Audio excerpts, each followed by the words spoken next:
Records have it that Nigeria's inflation rate surged to a struggling 33.95% in May 2024, up from 33.69% in April. That is according to a report by the National Bureau of Statistics. This sharp increase highlights the persistent economic challenges facing the country. While the federal government believes it is on the right path to economic recovery through implementation of its policies and programs, many Nigerians are having contrary views, wondering why it appears to take so long to stabilize the economy. Well, this situation defines our topic of discussion today, the high cost of living in Nigeria. Interestingly, our guests for today's episode are not in the studio here with us. There are the traders and buyers of some basic commodities in one of the popular markets on the outskirts of the Nigerian capital, Abuja. Their experiences reflect what is obtainable in many parts of the country. Let us now take you on a trip to the Nyanya market, where McQueen is having a chit-chat with Nigerians on the state of the economy.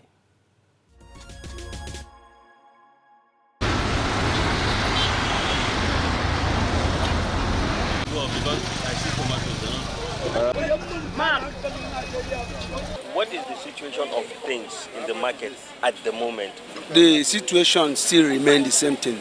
In terms of prices, I've just bought a half crate of egg now for almost 3,000 naira. Before now, it used to be maybe 1,500 or less than that. So, and it keeps on increasing on daily basis. The egg, you don't even find it to buy. You go to the area of tomato, pepper, and all the rest of them. In fact, there's nothing that you can go to the market and you are sure of what you are going, that the money you are going to will accommodate it. Did you get tomatoes to buy? I saw, but I was scared though. When I was giving tomatoes that used to be maybe for about 1,200, they now are telling me 2,000. I say, no, don't worry, I won't buy it. That's it. It's there, but it's costly. So, and you don't see people patronizing them. But I believe after a time, it will calm down. So talk to me about price control. I notice everybody, if you come to the market to buy something this week and you come back the next week, the price is different. That same thing you bought maybe 1,000 naira, and you come the next week, they will tell you 1,500 or 2,000 naira. Where has price control strategy gone to? Do we have anything like price control? I think I should ask you that question if at all. There is none. In those days, growing up when we were in school, we were hearing markets, groups having that control prices. But I don't see anybody controlling prices today. And of course, how will you control price? When you go to market A, you get it at a different price. Go to market B, get it at different. Everybody wants to sell at the price he has bought. So according to what he has bought. So nobody controls the price in Nigeria here. Nobody, I don't know. I have not seen anybody controlling the price of things. Even the fuel. You see, NNPC is the sole importer of, fuel in Nigeria.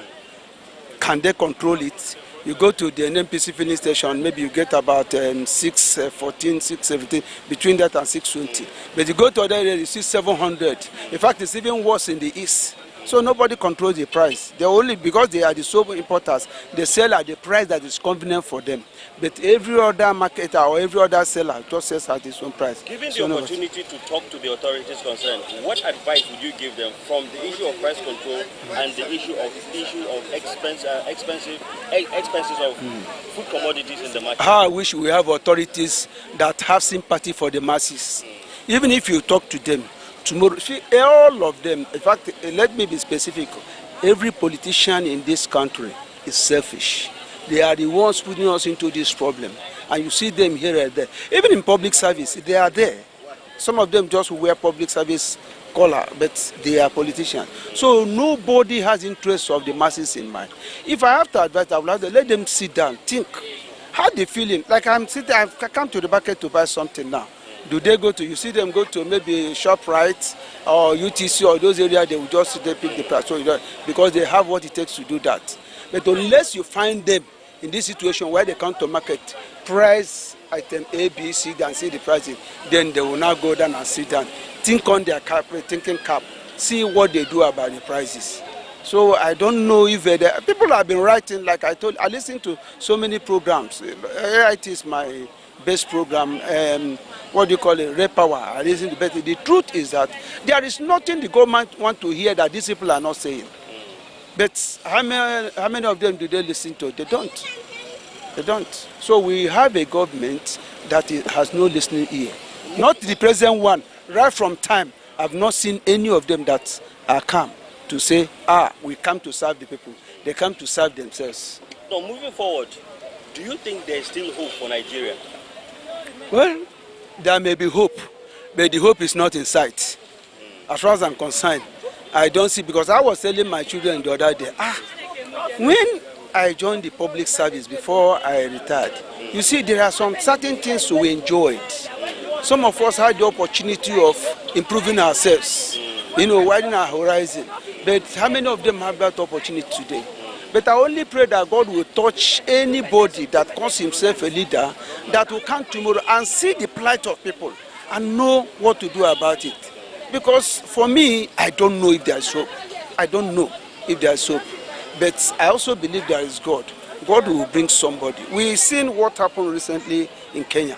We see what the people spoke. And at the time, the authorities now realize that, no, this is not a joke. They have no option other to revert to what the people. So I think, well, let me rescind what I said there. I think there is hope. But let God bring that person that will stand and say, this is what I want from my people, and the people will listen. You believe? Well, I believe God is there with us. I believe. There's nothing God cannot do. A child is supposed to eat 1 egg a day.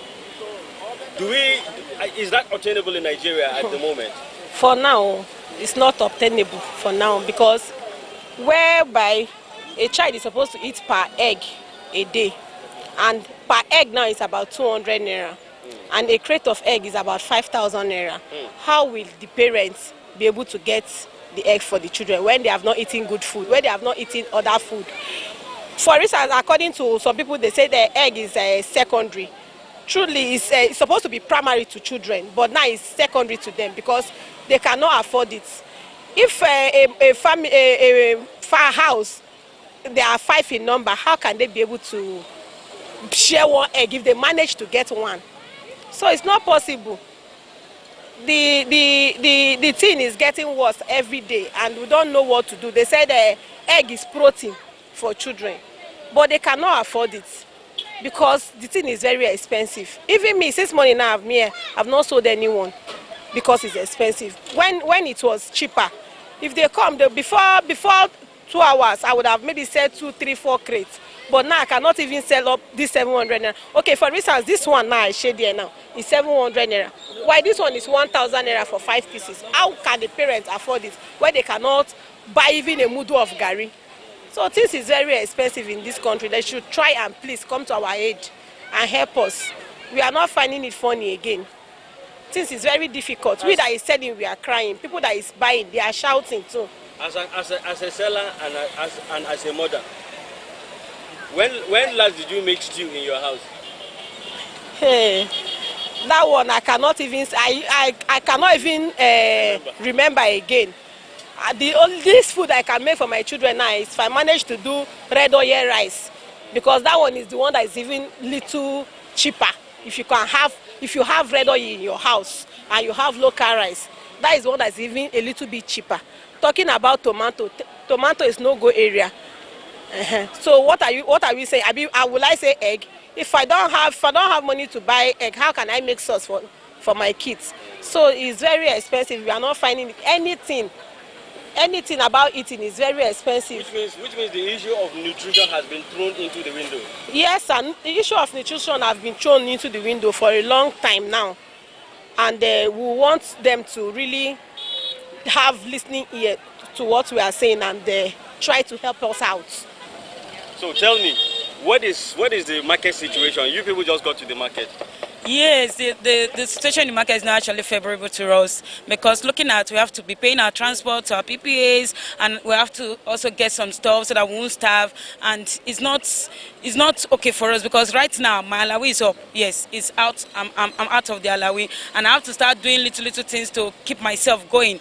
So we need increments in our in our allowances. Yes, we need increments. So the federal government should look into it as they are looking to other matters so that it will be comfortable and favorable to all of us. Thank you. So what do you have to say? We just call on the Nigerian government to look into the situation, because even those who are selling are not seeing the money or the gain from what they are product. I just interacted with this woman that is selling broilers, and she has not even gotten any customer since. So everybody is struggling, both the buyers and the sellers. See, we go 200 naira, make government for see and say, I be government picking, see waiting your child won't go chop for inside house. Struggle is real. It is well. So what is your experience? Okay, it's not really a sweet one, because I remember going to the market I went with almost 30,000 and I came back with just a back. And like, you cannot actually get everything you want with that money. Transportation cost is not funny, and it seems like transportation now, fuel, the price of fuel is going high, and it's affecting the transportation cost. This money just to get to this place, I've spent almost 2,000 naira, and it's not really fun. So we are calling on the government to please look into the situation. This is the sights and sounds of the popular Nyanya market, which operates every Wednesday. And from the look of things, the people are not smiling. Everybody is singing the same song, talking about the situation in the country and the cost of goods skyrocketing every day. You cannot come to the market today and get something and come back the next day and get that particular thing you bought at the same price. So price control has always been the problem. As it is, we'll be going back to the studio to continue with the program, The Sunday Show.